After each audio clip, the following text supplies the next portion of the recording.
ಶ್ರೀ ಶನಿ ಪರಮಾತ್ಮನಿಗೆ, ಶ್ರೀ ಗುರು ಶನಿ ಪರಮಾತ್ಮನಿಗೆ.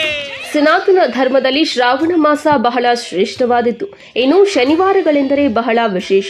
ಶ್ರಾವಣ ಮಾಸದ 2ನೇ ಶನಿವಾರದ ಪ್ರಯುಕ್ತ ಚಿಕ್ಕಬಳ್ಳಾಪುರ ತಾಲೂಕಿನಾದ್ಯಂತ ಲಕ್ಷ್ಮೀ ವೆಂಕಟೇಶ್ವರ ಸ್ವಾಮಿ ಶನಿ ಮಹಾತ್ಮ ದೇವಾಲಯಗಳಲ್ಲಿ ವಿಶೇಷ ಪೂಜಾ ಕೈಂಕರ್ಯಗಳು ನೆರವೇರಿದವು.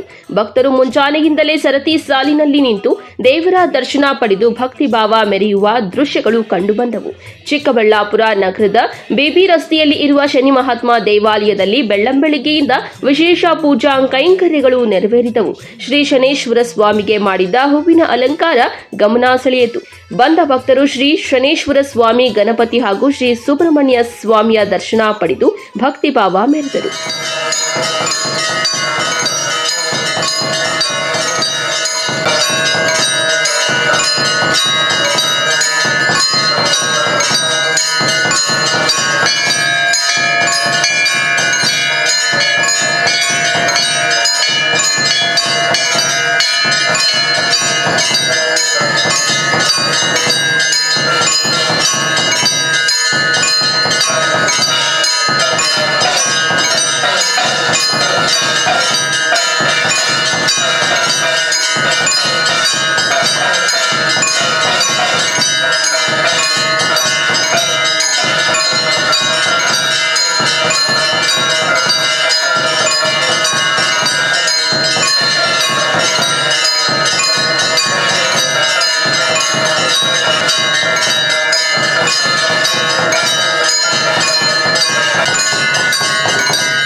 ನನ್ನ ಹೆಸರು ವೆಂಕಟಾಚಲರಾಜು.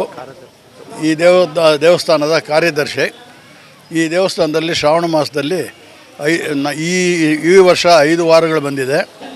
5 ವಾರಗಳಲ್ಲಿ ಪ್ರತಿ ವಾರವೂ ಸುಮಾರು 2,000 3,000 4,000 ಜನರವರೆಗೂ ಬಂದು ದೇವರ ದರ್ಶನ ಪಡೆದು ಪ್ರಸಾದಗಳನ್ನು ಪ್ರತಿ ಶನಿವಾರವೂ ಸಹ ಪ್ರಸಾದದ ವ್ಯವಸ್ಥೆ ಮಾಡಿದ್ದೀವಿ. ಭಕ್ತಾದಿಗಳು ಹೆಚ್ಚಿನ ಸಂಖ್ಯೆಯಲ್ಲಿ ಬಂದು ಪ್ರಸಾದವನ್ನು ಸ್ವೀಕರಿಸಿ ದೇವರ ಕೃಪೆಗೆ ಎಲ್ಲರೂ ಪಾತ್ರರಾಗುತ್ತಿರ್ತಾರೆ. ಈ ವರ್ಷ 5 ವಾರಗಳು ಬಂದಿರುವುದರಿಂದ 5 ವಿಶೇಷವಾಗಿ ಪ್ರತಿ ವಾರವೂ ಸಹ ದೇವರ ಅಲಂಕಾರ ಎಲ್ಲವನ್ನು ಮಾಡಿ ಸುಸೂತ್ರವಾಗಿ ನಡೀತಾ ಇರುತ್ತದೆ. 6 ಗಂಟೆಯಿಂದ ಭಕ್ತಾದಿಗಳು ಬರ್ತಾ ಇರ್ತಾರೆ. ರಾತ್ರಿ 10 ಗಂಟೆವರೆಗೂ ಭಕ್ತಾದಿಗಳು ಹೆಚ್ಚಿನ ಸಂಖ್ಯೆಯಲ್ಲಿ ಬರ್ತಾನೆ ಇರ್ತಾರೆ. ಪ್ರಸಾದ ನಾವು ಬೆಳಗ್ಗೆ 6 ಗಂಟೆಯಿಂದ ಸಂಜೆ 6 ಗಂಟೆವರೆಗೂ ಪ್ರಸಾದವನ್ನು ವಿತರಣೆ ಮಾಡ್ತಾ ಇರ್ತೀವಿ. ಪ್ರಸಾದಕ್ಕೆ ಪ್ರತಿಯೊಬ್ಬರು ಬಂದು ತೃಪ್ತಿಯಿಂದ ಹೋಗ್ತಾ ಇದ್ದಾರೆ. ಅದಕ್ಕೆ ದೇವರು ಅವರೆಲ್ಲರಿಗೂ ಒಳ್ಳೆಯದು ಮಾಡಲಿ ಅಂತ ದೇವರಲ್ಲಿ ಪ್ರಾರ್ಥಿಸ್ತಾ ಇದ್ದೀನಿ. ಎರಡನೇ ಶನಿವಾರದ ಅಂಗವಾಗಿ ಶನಿ ಮಹಾತ್ಮ ದೇವಾಲಯದಲ್ಲಿ ಹಬ್ಬದ ಸಡಗರ ಮನೆ ಮಾಡಿತ್ತು. ದೇವಾಲಯದಲ್ಲಿ ಬೆಳಗ್ಗೆಯಿಂದಲೇ ಭಕ್ತರು ಆಗಮಿಸಿ ದೇವರ ದರ್ಶನ ಪಡೆದು ಪುನೀತರಾದರು. ದೇಗುಲದ ಆಡಳಿತ ಮಂಡಳಿಯಿಂದ ಭಕ್ತರಿಗೆ ಪ್ರಸಾದದ ವ್ಯವಸ್ಥೆ ಮಾಡಲಾಗಿತ್ತು. ಎರಡನೇ ಶ್ರಾವಣ ಶನಿವಾರ ಪ್ರಯುಕ್ತ ಶನಿಮಹಾತ್ಮನ ದೇವಸ್ಥಾನದಲ್ಲಿ ಇವತ್ತು ತುಂಬ ವಿಶೇಷವಾಗಿ ಅಲಂಕಾರ ಮಾಡಿದ್ದಾರೆ. ತುಂಬ ಚೆನ್ನಾಗಿದ್ದಾರೆ. ಅದೇ ಇದು ವೆಂಕಟರಮಣ ಸ್ವಾಮಿ ಶ್ರಾವಣ ಶನಿವಾರ ಅಂದರೆ ಆಲ್ಮೋಸ್ಟ್ ವೆಂಕಟರಮಣ ಸ್ವಾಮಿಗೆ ಪೂಜೆ ಮಾಡ್ತಾರೆ. ಅದೇ ರೀತಿ ಅದೇ ದೇವ್ರ ಥರನೇ ಶನಿಮಹಾತ್ಮನ ದೇವಸ್ಥಾನದಲ್ಲೂ ಸೇಮ್ ಅದೇ ಥರನೇ ಅಲಂಕಾರ ಮಾಡಿದ್ದಾರೆ. ತುಂಬ ಚೆನ್ನಾಗಿದೆ. ವಿಶೇಷವಾಗಿ ಪೂಜೆ ನಡೆದಿದೆ. ತುಂಬ ಚೆನ್ನಾಗಿದೆ. ಇಲ್ಲ, ಪ್ರತಿ ವಾರನೂ ಬರ್ತೀವಿ. ನಾನು ಬಂದಿಲ್ಲ ಅಂದರೂ ನಮ್ಮ ಯಜಮಾನ್ರಂತೂ ತಪ್ಪದೆ ಶನಿಮಹಾತ್ಮನ ದೇವಸ್ಥಾನಕ್ಕೆ ವಾರನೂ ಬರ್ತಾರೆ. ತುಂಬ ಚೆನ್ನಾಗಿರುತ್ತೆ. ತುಂಬ ಚೆನ್ನಾಗಿದೆ. ಅಂದರೆ ಎಲ್ಲರೂ ವೆಂಕಟರಮಣ ಸ್ವಾಮಿ ದೇವಸ್ಥಾನಕ್ಕೆ ಹೋಗಿ ಶನಿಮಹಾತ್ಮನ ದೇವಸ್ಥಾನ ದರ್ಶನ ಪಡ್ಕೊಂಡೇ ಬರ್ತಾರೆ. ಸೊ ಅಲ್ಲಿ ಯಾವ ಥರ ರಶ್ ಇದೆಯೋ ಇಲ್ಲಿ ಅದೇ ಥರನ ರಶ್ ಇದೆ. ಬೇಡಿಕೆ ಅಂತ ದೇವ್ರು ಏನು ಕೊಟ್ಟರು ಇಸ್ಕೋಬೇಕಲ್ವಾ. ಹೆಸರು ಪೂರ್ವಿಕಾ. ನನ್ನ ಹಸ್ಬೆಂಡ್ ಹೆಸರು ಹರೀಶ್. ಈ ವರ್ಷ ಶ್ರಾವಣ ಶನಿವಾರ 5 ಶನಿವಾರಗಳು ಬಂದಿದೆ. ಇದು 2ನೇ ಶನಿವಾರ. ವೆಂಕಟರಮಣ ಸ್ವಾಮಿ ದೇವಸ್ಥಾನ ಮತ್ತು ಇಲ್ಲಿ ಶನಿಮಹಾತ್ಮ ಸ್ವಾಮಿ ದೇವಸ್ಥಾನ ಹೋಗ್ಬಿಟ್ಟು ಬಂದಿದ್ದೀರಿ. ಎಲ್ಲರೂ ಬೇಡ್ಕೊಂಡಂಗೆ ಎಲ್ರಿಗೂ ಆರೋಗ್ಯ ಐಶ್ವರ್ಯ ಎಲ್ಲ ಕೊಟ್ಟು ಕಾಪಾಡಲಿ ಅಂತ, ಎಲ್ಲರೂ ಕಷ್ಟ ನಿವಾರಣೆ ಆಗಲಿ ಅಂತ ಕೇಳ್ಕೊಂಡು. ನಾನು ಒಂದು 5 ವರ್ಷದಿಂದ ಬರ್ತಾ ಇದ್ದೀನಿ. ಒಟ್ನಲ್ಲಿ ಶ್ರಾವಣ ಮಾಸದ ಪ್ರಯುಕ್ತ ಶ್ರೀ ಶನೇಶ್ವರ ದೇಗುಲದಲ್ಲಿ ಭಕ್ತರ ಸಂದಣಿಯಿಂದ ಹಬ್ಬದ ವಾತಾವರಣ ಮೂಡಿತು. ಕಳವಾರ ಅರುಣ್, MMTV ನ್ಯೂಸ್, ಚಿಕ್ಕಬಳ್ಳಾಪುರ.